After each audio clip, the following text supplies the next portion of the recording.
नमस्कार, सार्वमंथन न्यूज महाराष्ट्रमध्ये आपलं स्वागत. पाहुयात आजची सविस्तर बातमी.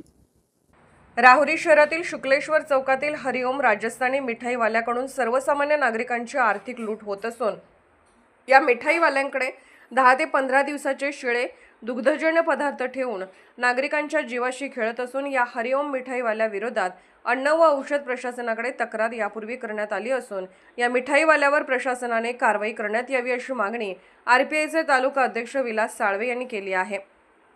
राहुरी शहरातील शुक्लेश्वर चौकातील मिठाईवाल्यावर कारवाई करण्याची मागणी यापूर्वी करण्यात आली असताना मात्र याकडे अन्न व औषध प्रशासन जाणीवपूर्वक दुर्लक्ष करत असल्याचे साळवे यांनी म्हटले आहे. या हरिओम मिठाईवाल्याकडे भेसळयुक्त पदार्थ असून दुधापासून बनवलेली अनेक दुग्धजन्य पदार्थांमध्ये भेसळ करून सदर काही पदार्थही 10 ते 15 दिवस ठेवल्याचे निदर्शनास आले असून हा व्यावसायिक नागरिकांच्या जीवाशी खेळत आहे. काही दिवसांपूर्वी या दुकानातून एक नागरिक मलाई बर्फी घेऊन गेले असता घरी जाऊन मलाई खाल्ली असता लहान मुलांना उलट्या झाल्या होत्या. संबंधित दुकानदाराला याचा जाब विचारला असता दुकानदाराने ग्राहकाची माफी मागत यावर पडदा टाकला. मात्र पुन्हा या हरिओम स्वीट्स मिठाईवाल्याने एका नागरिकाकडून जादा पैसे घेत आपला खरा चेहरा समोर आणल्याचा प्रकार उघडकीस आला आहे. तसेच शिळा केक खाऊ घालणाऱ्या अयंगार बेंगलोर बेकरीवर कारवाई कधी होणार? बेंगलोर अयंगार बेकरीबाबत अन्न व औषध प्रशासनाकडे तक्रार करण्यात आली होती. या दुकानात अत्यंत निकृष्ट दर्जाचे केक बनवताना साहित्य वापरले जात होते. तसेच यामध्ये स्वच्छताही नसल्याचा व्हिडिओ व तक्रार अन्न व औषध प्रशासनाकडे काही दिवसांपूर्वी देण्यात आली होती. मानव जीविताला हानिकारक असलेल्या केमिकलचे दुग्धजन्य पदार्थांमध्ये वापर करून नागरिकांच्या जीवाशी खेळण्याचा प्रकार होत असल्याने यावर कडक कारवाई करण्यात यावी अशी मागणी आरपीआयचे अध्यक्ष विलास साळवे यांनी केली आहे. सार्वमंथन न्यूज महाराष्ट्र, राहुरी, अहिल्यानगर. आज सकाळी माझी बहीण मुंबईहून आली आणि तिने स्वीट खरेदी केलं. तर सकाळी पण ते 300 रुपयाचं 250-300 रुपयाचं स्वीट खरेदी केलं. त्यांनी बिल जास्त लावलं, त्यांनी मला जाताना सांगितलं, परंतु दुर्लक्ष केलं. परंतु आता परत 4 वाजता ज्यावेळेस आम्ही 4-4:30च्या दरम्यान स्वीट घ्यायला आलो तर त्यांनी स्वीट आम्हाला दिलं बहिणीला.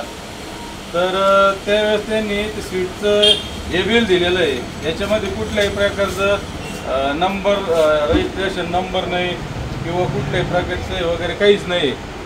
आणि त्यांनी ते बिल 600 किती रुपये दिले ते पहिलं? किती? 675 रुपये कॅश बहिणीकडून घेतले. परंतु बहिणीने ज्यावेळेस स्वीटचं चेक केलं त्यावेळेस तर ते बिल एवढं दिसते म्हणे एवढं होत नाही. परत 2 वेळेस त्यांनी कॅल्क्युलेशन केलं. मग त्याच्यानंतर या शेठनी सांगितलं की 100 रुपये तुमचे कमी होतात म्हणून. आता नेहमीच आम्ही गेले का असल्यामुळे आम्ही लक्ष देत नाही. परंतु ती माझी बहीण मुंबईहून आली, तिथे मिस्टर इन्कम टॅक्सवाले, तिने प्रश्न विचारला की तुमचं काय याच्यावर आहे का नंबर वगैरे काही याचा आपला टॅक्स भरतो आपण काय त्याचं टॅक्स काय ते म्हणे जीएसटी टॅक्स वगैरे काही ते म्हणे आम्ही काही भरत नाही म्हणून.